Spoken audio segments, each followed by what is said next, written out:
should mention the portion of the video is very short that you'll be seeing.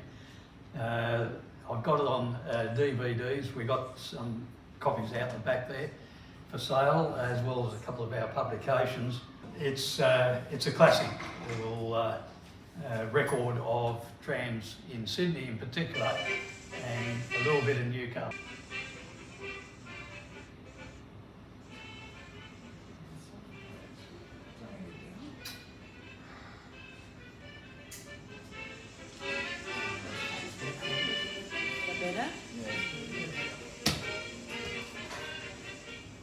For the first half of the 20th century, travel by tram was part of life for the people of Sydney and Newcastle. When you travelled to school, you went by tram. When you travelled to work, you went by tram. When you travelled to the beach, to the races, to the Easter show, you went by tram. With 180 miles of route and a fleet of 1,400 trams, Sydney had the second largest tramway system in the British Empire. The trams of Sydney and Newcastle provided a frequent and dependable service, and by the standards of the day, quite fast. Express trips introduced a vivid expression to our language, shooting through like a Bondi tram. Come with us now on a nostalgic journey as we relive the memories of the great days of trams in Sydney and Newcastle.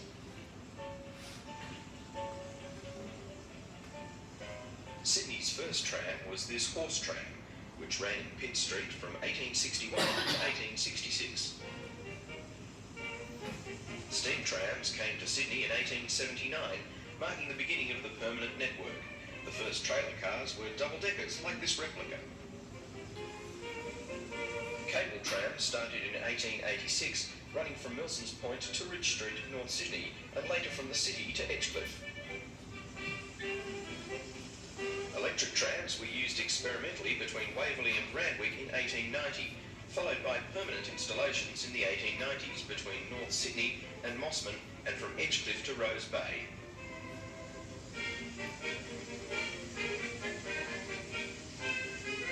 Electric trams began to flourish with the opening of the line along George Street in 1899. The overhead wiring was supported by ornamental poles in the centre of the roadway.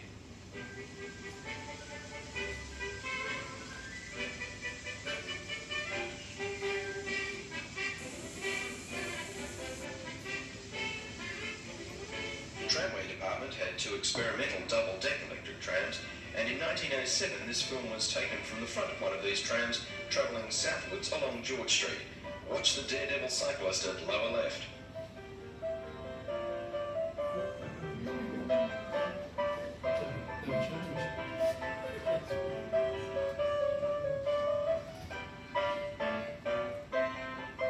Approaching King Street, a tram can be glimpsed crossing on the Watson's Bay line, recently converted from cable operation. The centre poles were removed from George Street in 1908. Ahead on the right is the Queen Victoria building.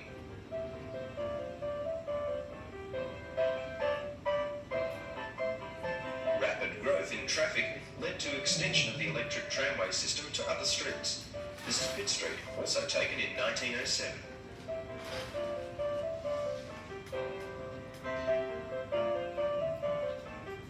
The film Sydney's Wonderful Tramway System was made in the 1920s, when Sydney's trams were at the height of their popularity.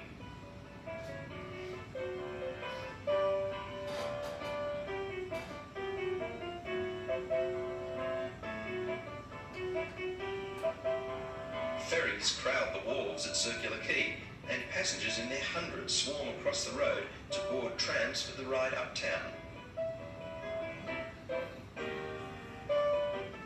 At left, a tram departs Young Street on an Elizabeth Street run.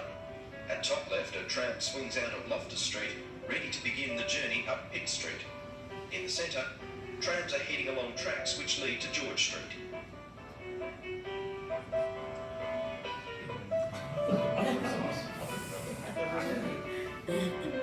Much of this film was believed to have been taken at Easter 1926. Very intensive services were provided from Railway Square and from Circular Quay to the showground for the Royal Easter Show and to Randwick Racecourse. Virtually every type of tram then in use in Sydney can be seen in this film.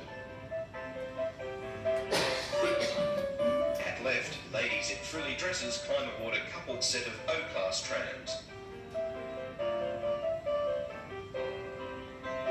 A pair of P-class cars, Sydney's last and finest toast-rack trams, which were being delivered when this film was made.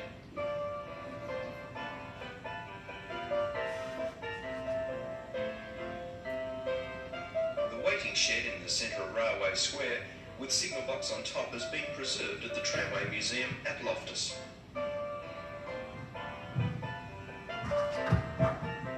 Randwick Racecourse provided the busiest tramway traffic in Sydney. On race days in the 1920s, more than 400 trams were used to handle crowds to and from the racecourse.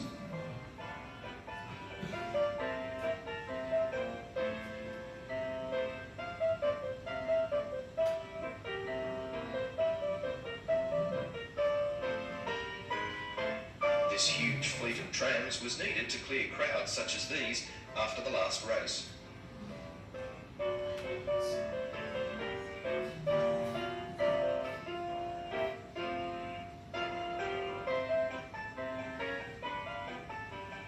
Trams moved through without stopping. It was a case of the quick and the left behind.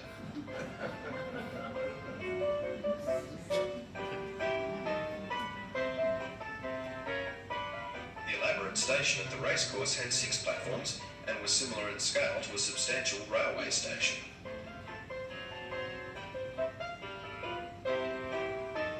Trams were drawn from depots all over the network to operate these special services, and a number of streets in the Redfern and Moore Park areas had tracks laid especially for racecourse traffic.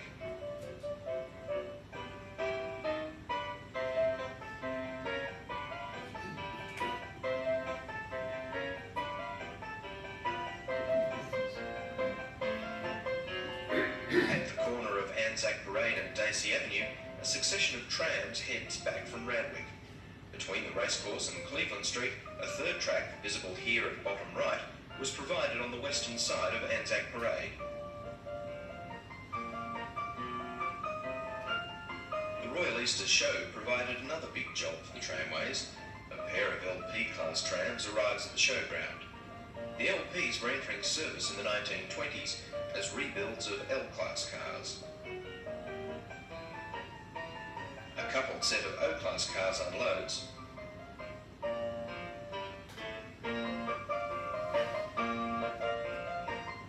Followed by a coupled set of Ps. As at Randwick Racecourse, trams were lined up in large numbers in readiness for the return journey. Crowds leave the show to go home. The trams provided an efficient and quick way to reach Central Railway or the Quay. With the ability to handle crowds such as these, Sydney truly had a wonderful tramway system.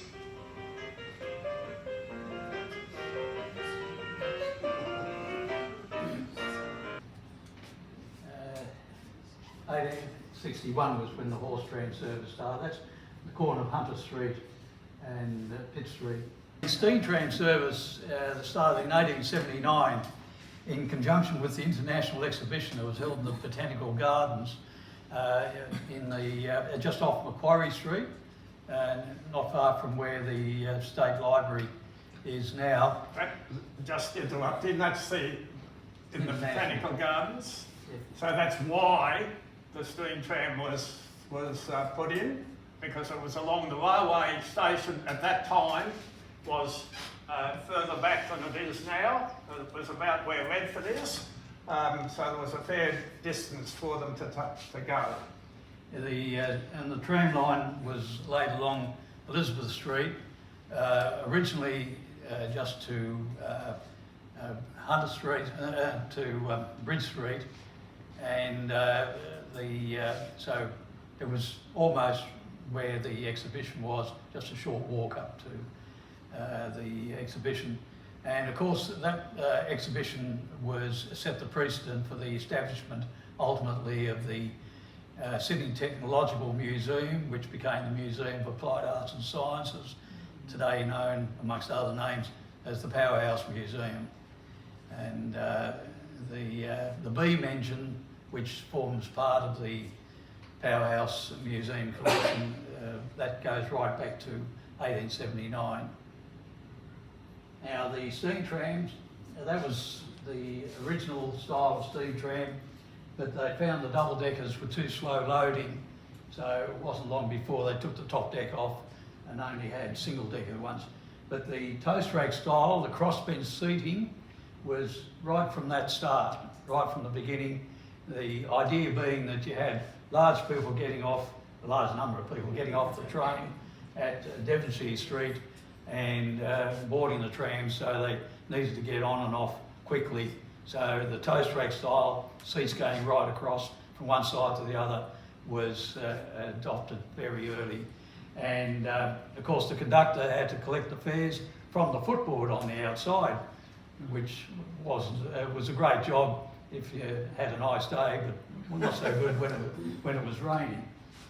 But, And just interrupting, this is what a steam motor looks like. This is owned by the Powerhouse Museum, but we have it on loan at the Tram Museum. So what you saw in the last photo, this is a clearer one of it. So this has been preserved by the Powerhouse Museum, but it's on loan to us at the museum. If you come down to the museum, you can see it there. And each of those had their own individual steam engine. Yeah, it's a steam train. Yeah. When it started, there's a driver and there's somebody putting coal into the boiler inside. You can't really see that. Basically, it's a small steam locomotive But with a tram body. there's a boiler in there. There's also one up at Valley Heights. The Steam Tram and Railway Preservation Society have one preserved up there which operates twice a month. And also in Auckland, MOTAT, the Museum of Transport Technology, they also have one, number 100, which went over to New Zealand in the 20s to be used for construction of the tram line in Wanganui. And it's now part of the Museum of Transport. So they're basically the only three that are left, although there was a whole lot in Sydney. Yeah, over 100. So that's a very early photo, of course. But the steam trams really helped Sydney transport develop all over.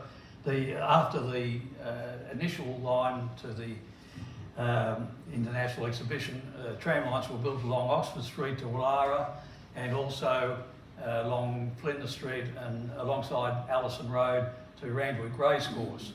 Now, obviously, there must have been some influence from the AJC even in those days to get the passengers to the racecourse.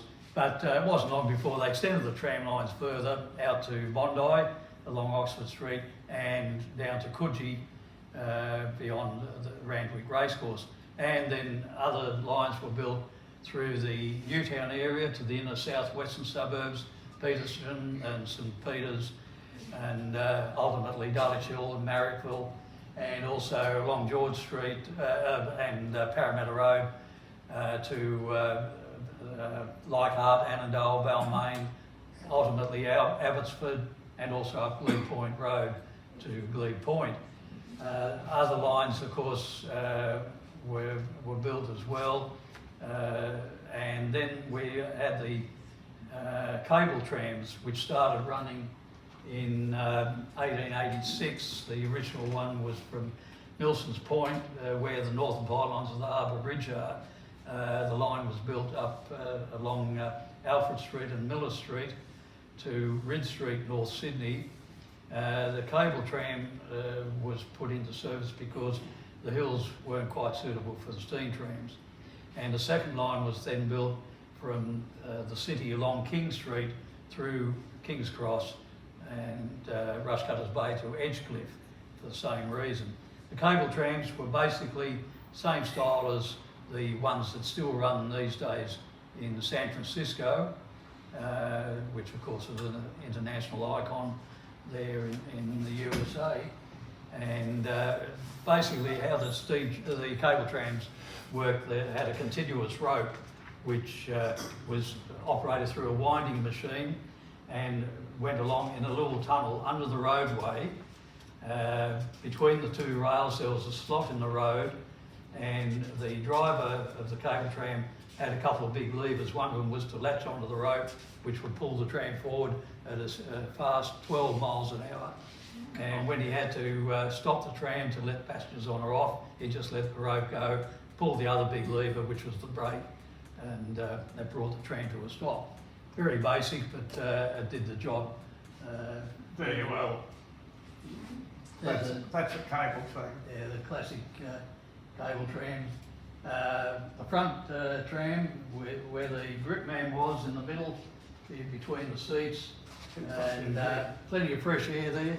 And the back one was for people if they wanted to stay out of the rain when it was raining or when it was a bit cold. So yeah, and of course smokers could smoke on the tram, but they had to smoke in the open section, not in the enclosed one. Was it expensive to go on the tram? It probably would have, I suppose, cost about a penny. It would have been a lot of money in those days. Initially it was, I think the Piedmont was about threepence to start with, but later on they reduced the fares and became as it is now, there's sections, and a penny to whatever. Yeah, so... but a penny in those days was quite a fair bit. But everyone, I mean, nobody had cars, of course, so everyone's using the trams. You might be interested to know that in 1881, which was, you know, just when the steam trams had started only a short while earlier, it was recorded that 7 million passengers were carried that year. The population in Sydney was only apparently 225,000. By the time it got to 1891, 65 million passengers were carried, the population 400,000. So by that time, of course, you know, there was quite a network. Were they the paying passengers or the one? Were they all the ones that paid? What about the ones that didn't pay? Well, there you are. One never knows. Yeah, there were some quite good stories about how, you know, you can scale the trams by getting on it off the wrong side of the tram without paying your fare. That was called scaling. And, you know, I never did that, of course. I'm sure some of my contemporaries might have in their young days. But now that's at crossing Eddy Avenue, the tram running from the railway colonnade down to Circular Quay. Now the colonnade, you could say that was a very early transport interchange where the tram, you could hop off the tram there. It's of course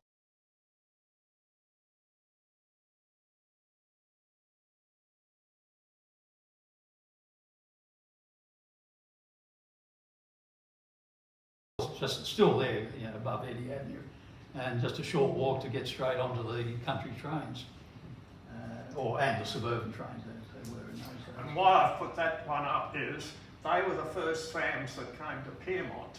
When the line opened to Piedmont in 1899, in December 1899, it came from the quay up George Street and then turned right into Howard Street and came down to John Street. But those trams, where there's the electric one at the front and a trailer at the back, which is how the steam trams worked.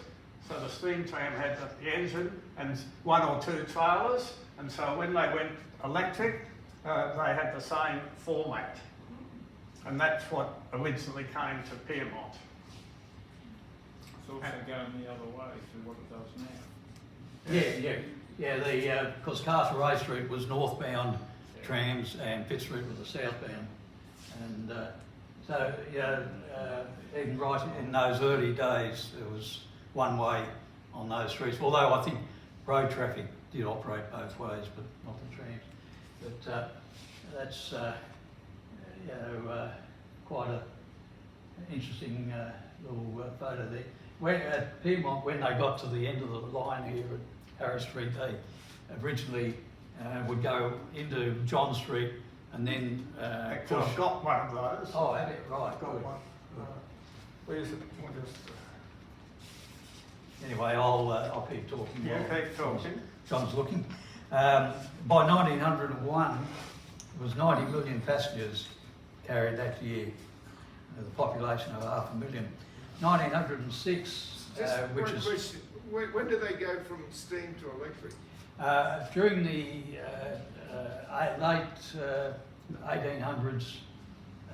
The first electric tram was 1899 here, at least in Harris Street. You had the short lines that were extensions in the 1890s, but basically the steam trams all started being replaced by the electrics from 1899, 1900 onwards.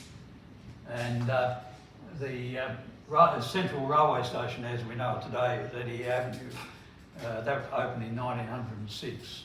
So that photo showing the two trams there crossing Eddy Avenue would probably be from around that time when they first started.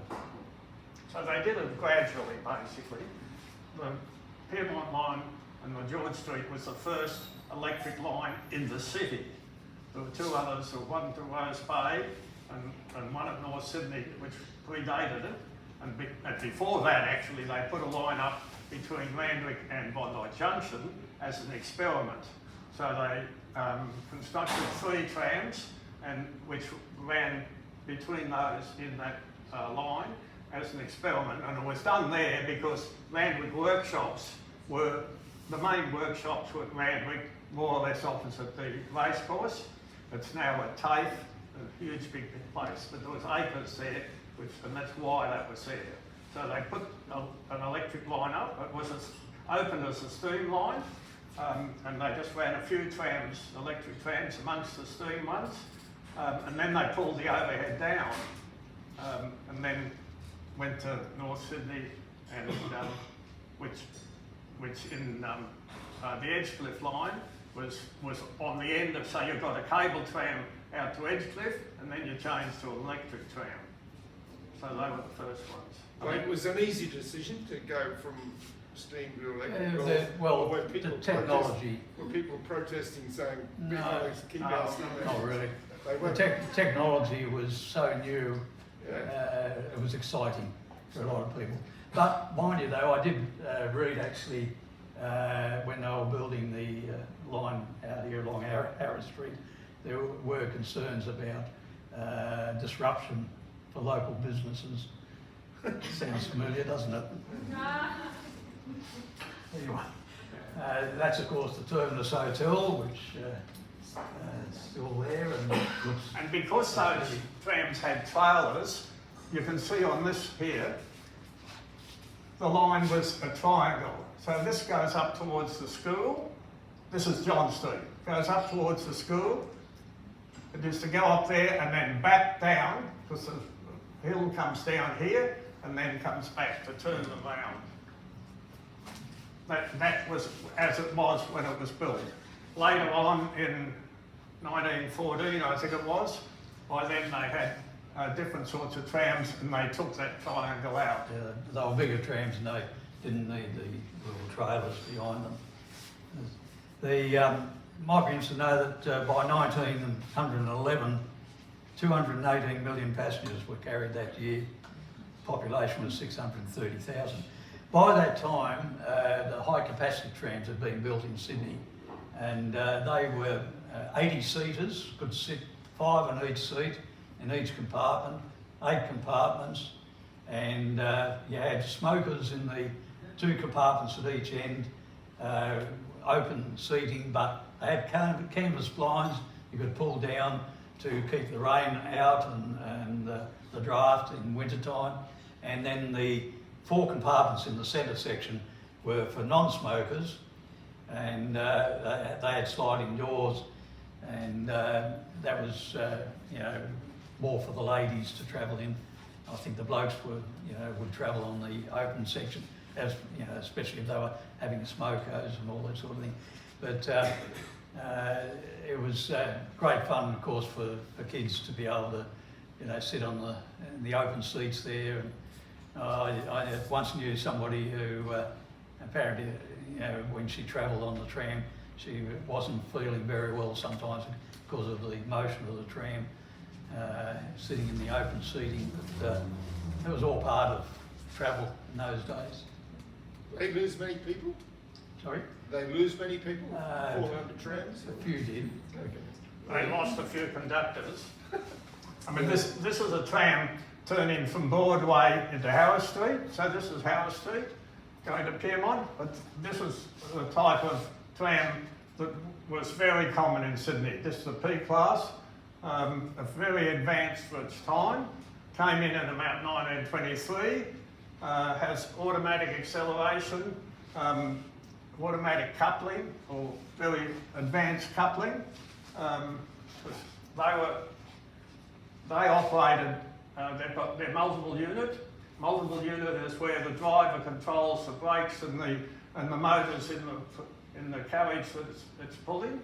And multiple unit is how the electric trains operate today. So that had all that.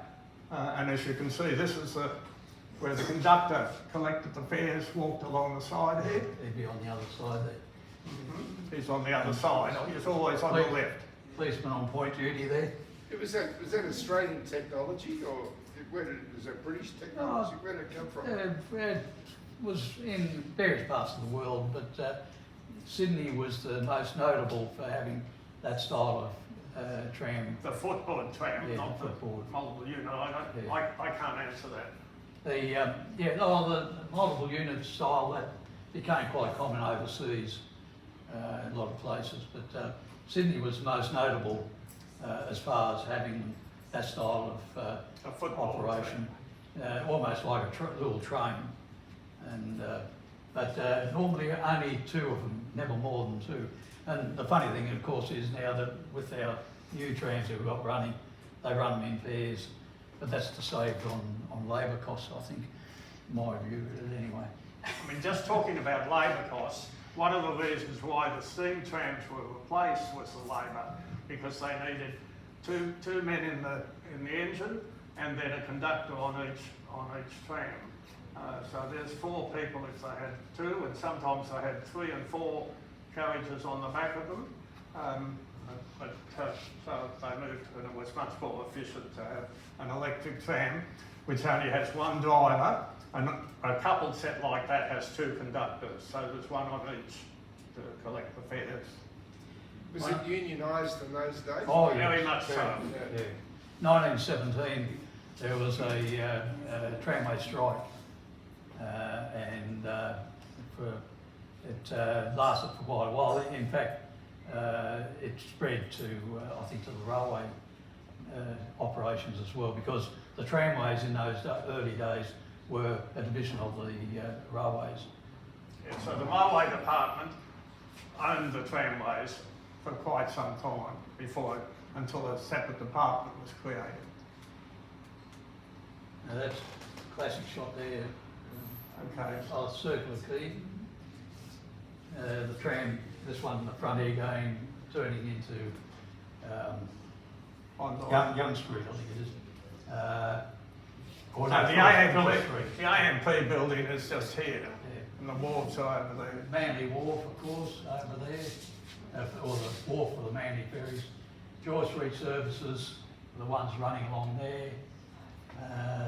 Up there on the left, the Paragon Hotel, that's where the Fifth Street Services would come out of to go up the other tram line, which was nearer towards the Paragon. There was quite a setup there. And of course you had all the ferries, lots of people coming. And that's looking in the opposite direction. Yeah, it's the old Mort's, what was it, Thomas Mort? Anyway, where the AMP building is now. And as you can see, they're all footboard cars. Okay, so there's no corridor cars, which are the modern. Move the crowds, that was the thing. Sydney really was. And we had footboard trams right up until the system finished in 1960, but in 1961, sorry, but we had footboard trams right up to 58, 57, 58, 1960. 1960. Yeah, Bondi Ronnie. I was conductor on a 59. Pardon? Yep. I was used student, I was a conductor. Oh, right. We had to have a Bondi. Yeah. 59. You worked at Waverley, did you? Yeah. Yeah. Bill, you knew Bill Tufnell, didn't you? Pardon? You knew Bill Tufnell? Yeah. Because he worked during the school holidays, on the side, because he was a teacher. But anyway, one of the interesting things, of course, was with the toast rack trams, we also had paper boys who sold the papers, particularly the afternoon papers, the Sun and the Mirror, and I think there was also the Evening Post, I think. Anyway, certainly for my time, I know the Sun and the Mirror. And the paper boys quite often would sell their papers on the trams as the trams were going along. So sometimes it got a bit crowded with the conductor trying to collect all the fares. So the paper boys would sometimes work on the other side of the tram. Not exactly very good from a workplace safety point of view, but you didn't worry about things like that in those days. And unfortunately, of course, there were occasionally accidents, but where boys slipped off and that sort of thing. But it was a different world then. You took responsibility for your actions. That's a very Do you know where well-known that spot. is? Opera House. Yes, that's where the Opera House is now. The best located tram depot in the world, I reckon. Yeah, absolutely. We didn't know. Yeah, what a beautiful place. So Fort Macquarie, and it was built. There was a fort there before the tram was built. Tram depot was built, and so that's why they built it in the shape of In a that fort. style, yeah. It was basically used to to operate the trams in the city, going to Railway Colonnade, and also some of the short runs. And in peak hours, of course, there were a lot of extra trams. So. Was that the main depot in the city? That was the only one down that end of the city. You had Ultimo Depot, then you also had Rushcutters Bay for the Watsons Bay line. You had Waverley Depot at the end of Centennial Park there, York Road.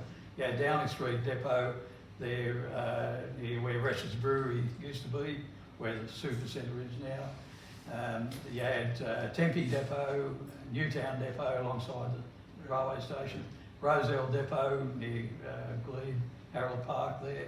And you also had one at Leichhardt, which was built as a tram depot but never used.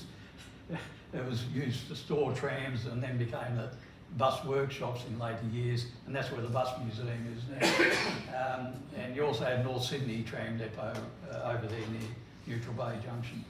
Actually, Ultimo was the first tram depot built to service the Piermont line and the George Street line, and then this one. The biggest depot was where the Super Centre is now, which was Dowling Street. It was opened as it was a paddock when it was built. It was part of a paddock, I mean, and it's opened at so many tracks, and then it was doubled in size over time. And it basically served all the eastern suburbs lines. And these are all government run. It's all- Yeah. Yeah, all government run. The government, yeah, everything's It government was run. a vision of the railways. So originally the railways department ran the trains and the trams, but then they created a separate department and they split them. That's many years later, Eddie Avenue, that'd be in the 1950s. And you've got the buses going to the eastern suburbs that start from there. The ones, the 327, 365, I remember them both. And you had that little one there that probably would have been maybe going to the Darling Point. And the trams in the centre there were doing specials now. Not sure whether it might have been Easter show or the racecourse, probably one of those, but there's still one of the earlier trams there, but most of them are 1920s toast racks, the later ones. So it's probably in the mid 50s. Because there was actually 3 tracks in the middle. So the middle one was used for the specials, as Peter says, Yeah. and then the ordinary ones going that way on this line and going the other way on the other line. The idea these days that they can move lots of people by public transport, they could never match what it was like in the old days. And what's the next one? Oh, back to an early 1921. Yeah, there must be when they were building the clock tower. We'll just come on to Piermont. So this is the system. That's lines went everywhere, basically. Everywhere. Now, one of the interesting things is the symbols that they had on the trams. Now, the story is that the early days, on the steam trams, they had the sign, but found that some people couldn't read, supposedly, illiterate. And so that was why they started using symbols. And when the electric trams started running and they had the destination rolls, they incorporated those symbols in them. This was also done in a couple of other cities in Adelaide and I think also in New Zealand. So as a passenger, all you saw was to go into Bellevue Hill was that. You with me? So this is on a big roll, which the conductor used to turn around when they were going to somewhere else. So going to Bellevue Hill was that. Going to Circular Quay and Fort Macquarie, that's all you saw. The rest of it was on the roll behind. So it's only the people in Tremaine who couldn't read or Gladesville they needed. No, don't worry, it was general. No, look, I don't know. It was also, I think, because from a distance. See, also you had the blokes in the signal boxes above the junctions at the busy intersections. They could tell by the symbol more easily than trying to read the signage from a distance which tram was going to go down which track. So they had to use the signal. They had their levers there to pull and the just exactly the same as on the trains. Because the signal, there were signal boxes in many places in Sydney, on the corner of Liverpool and Elizabeth, which is a busy intersection, and there's a signal man up there, he's changing the points. In later years, it was all just black and white, as that is, in later years. They did away with the colours. And it was all, the red lines were all in one area of Sydney, the green lines were in another area of Sydney. The red lines were the western suburbs, green lines were the southwestern suburbs. So then just to confuse people, Bondi's were red and Coogis were green as well. So, but you had the distinctive. But it was so organised that mine was like that and Gladesville was the other way. So the same signal, whether you had the wording at the top of the sign or the bottom of the sign. These are reproduced in one of the books there, which you're welcome to purchase afterwards. 1933 sees a new era for Sydney's tram services with the introduction of corridor trams.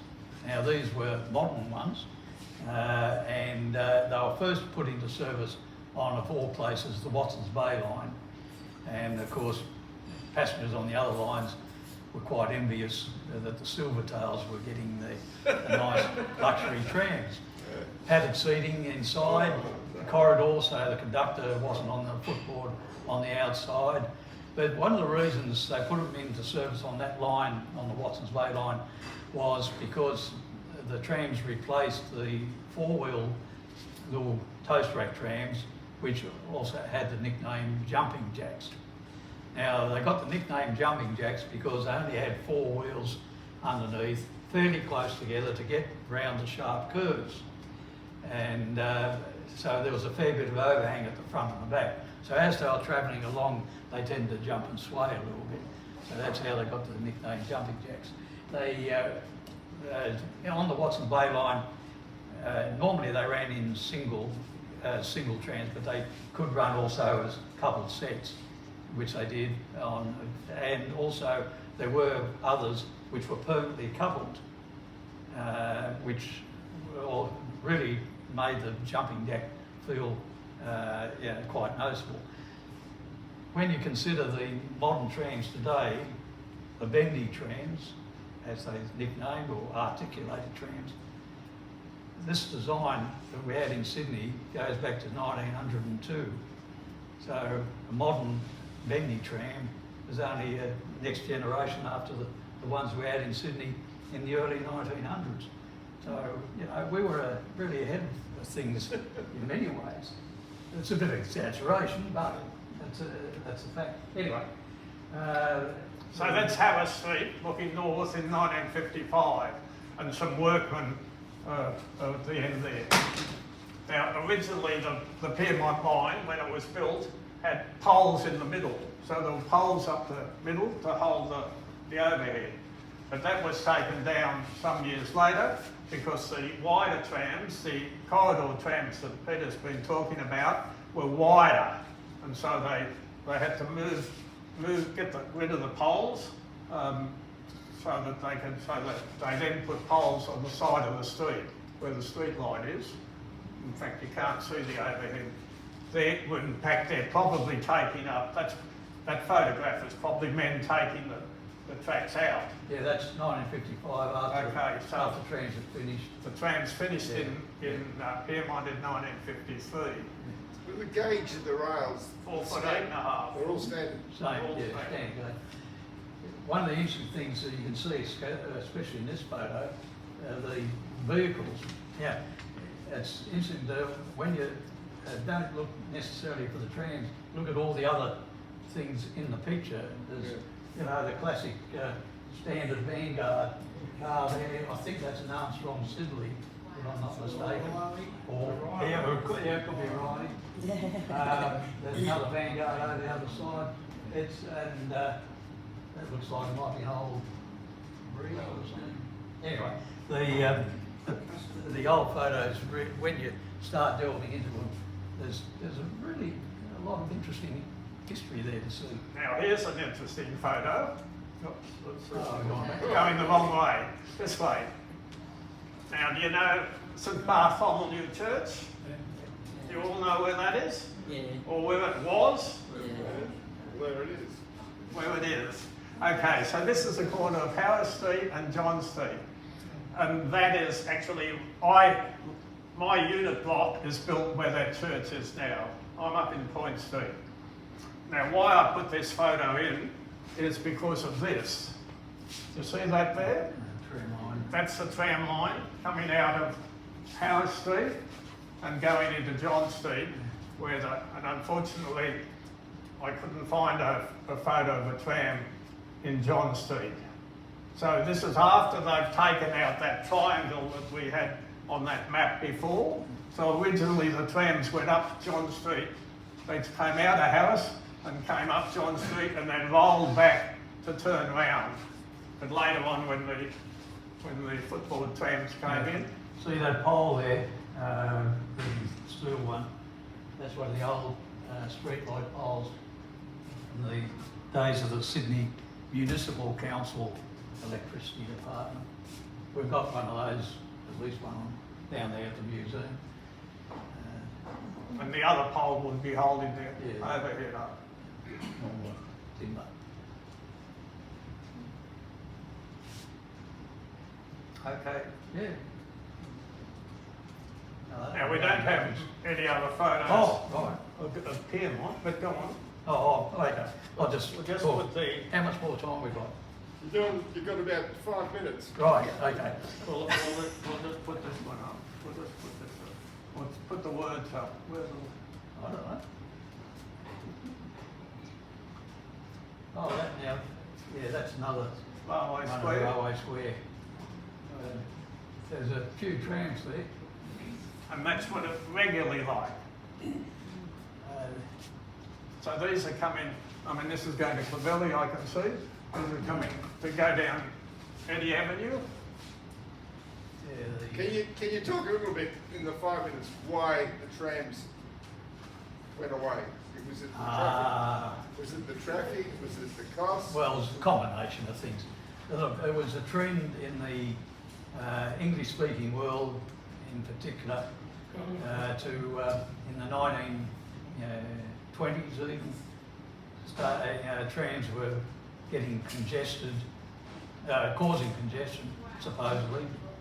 But it was also when there was motor traffic increasing. So unfortunately, the trams had to give way to all the motor traffic. That was particularly noticeable in the USA and also in Britain. The costs to maintain the roads where the train tracks were, the tramways generally had to also maintain part of the road surface where the immediate train tracks were. So that was borne by the tramways. The rest of the road, it didn't matter, so that was probably gravel anyway. But traffic congestion was a major factor. The cost to build a bus was about half what it cost to build a tram, as well as to maintain the train tracks. So there was this trend, even in certainly in the 30s, to start replacing trams with buses. And the Second World War put a stop to that for a while. But there was the other thing was that they hadn't done much maintenance on the track for some years. They actually thought about closing them before the war, and some lines did close before the war. But then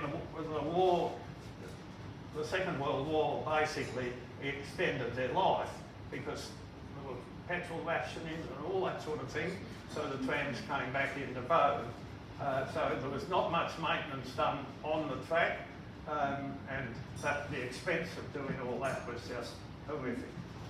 And the easy decision was taken to replace them with buses. What about Melbourne? Okay. You must have read my thoughts. I was going to say something about that. Go on, you. Well, Melbourne, fortunately in Melbourne, what happened was basically the tram services in Melbourne in the early days were cable trams. They had quite a large network of cable trams in Melbourne in the early 20th century. And by the time the electric trams were being developed and technology was improving all the time, they started then looking at replacing the cable trams with electrics. But that didn't start happening to a large extent till the 1920s and 30s. And even the last cable tram in Melbourne ran in 1940, I think it was, along Burke Street. So by that time, you had a lot of the electric trams were comparatively very modern. So as a result, after it got into the 1950s, after the Second World War, Melbourne's trams were still quite modern. The track work was pretty well up to standard and all that sort of thing. So there was no reason to replace the trams with other alternatives.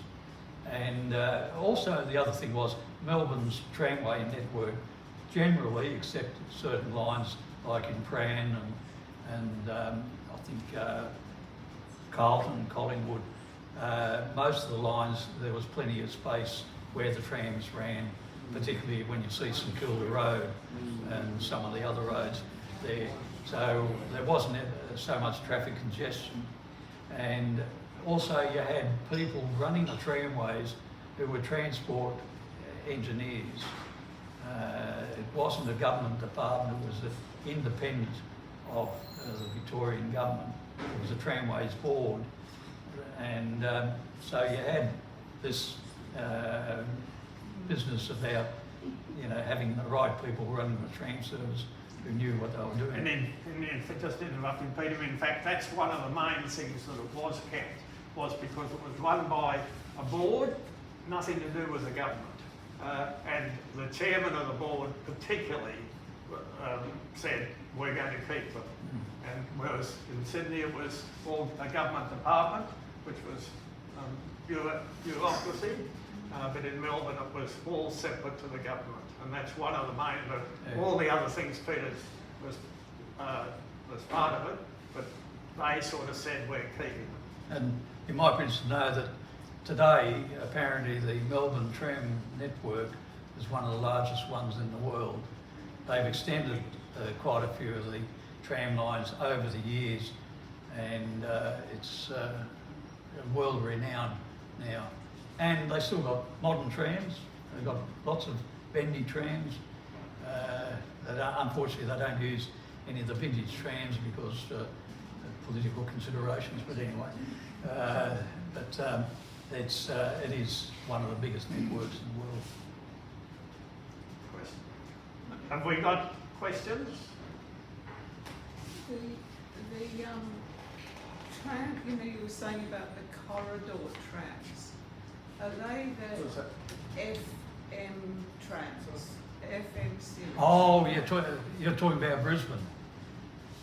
Brisbane had, I thought they must have had them Yeah. here too, because Well, I've seen, FM you know where your museum is? Haven't you got one there? yeah. Is it from Brisbane? Brisbane had trams called four-motor trams. So they were known as FMs. That was just a name that was, or an indication was created. But they were the Brisbane trams, those ones were sort of similar to the modern Sydney ones, the corridor trams, yeah. The R-Class. Yeah, they were the corridors, yeah. Why is there just a little section of track left on Glebe Point Road? Yeah, good question. Sorry, I missed that. Why is there just a little section of track left on Glebe Point Road? Well, I think we can thank the City Council, or might be the Glebe Society, I'm not sure, but when it was, see, a lot of the tracks were relaid in concrete, when, particularly in the 1950s, leading up to the Royal Visit, Royal Tour 1954, in parts of Sydney, train tracks were suddenly rehabilitated and laid with concrete paving alongside the rails. Particularly noticeable that was in Oxford Street and also even out Canterbury, Lewisham Way there. And Glebe Point Road was similarly, and also Botany Road, some of it. And so some of that track was there, and when they replaced the trams with the buses, they just put bitumen over it. So what happened, I think in that case, they just sort of removed the bitumen just to create a little bit of a heritage display, so to speak. There's actually many places in Sydney that have got it, where they've just put bitumen over.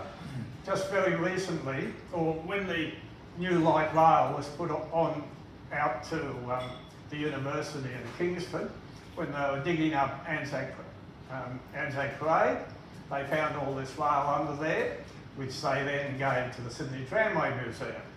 Because one of the problems that we have, we can't go into Bunnings and buy parts for the trams or rail or whatever, so we have a whole lot stacked up. And very recently, Waverley Council has been doing up the road in Charing Cross, and again, when they dug down to do whatever they had to do, they found a whole lot of rail and have just given it to us.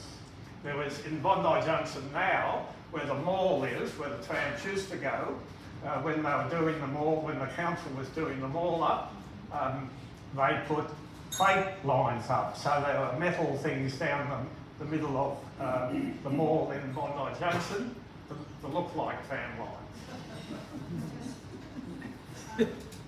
Where did the electricity come from? It comes from the power supply, from our normal power supply. We converted through a rectifier system to DC, direct current, and that's the substation we have. And these days it's a great expense too, as John will be able to tell you. of which the Piermont line, that's where the Ultimotive power station went in. There was a depot in Mary Ann Street, and the power supply came from there. But eventually they bought it from the grid. You know, I just hope that when they finish whatever they're doing with the powerhouse, that it will still look like a powerhouse, at least on the outside anyway. Another one? Not a question, but some people may not know that the wooden seats outside the Point Hotel were the original seats outside the terminus. It was the tram seats. Oh, right. And that's why the terminus, nearly every terminus of the trams, there was a pub. Yeah, even Clavelli's just up the hill from the old terminus. Just wondering, are the images, just wondering if the images in this presentation, if you've got them all in one book that I could a lot purchase? Well, yes and no. I've got two different books there. One's called Tramways of Sydney, which is a range of photos and very brief text history. The other one's a pictorial Bondi, from Bondi to the Opera House, and there's also the DVD. And I've got two copies there of the book The Ride Line. Now that includes the Piermont line in it, as well as the Erskineville line. Now they second-hand copies, but they're rare copies, so there's a bit of a price on them. But you're welcome to purchase those. They're up the back there. At the museum, we have many books like that. There's a whole series that covers books of each line, and there's about 20 books or so. Some of them are out of print. But you can come to the museum and we've got a bookshop. Well, Peter, John, thank you so much for really taking us through those tramways of yesteryear. So thank you for being here, and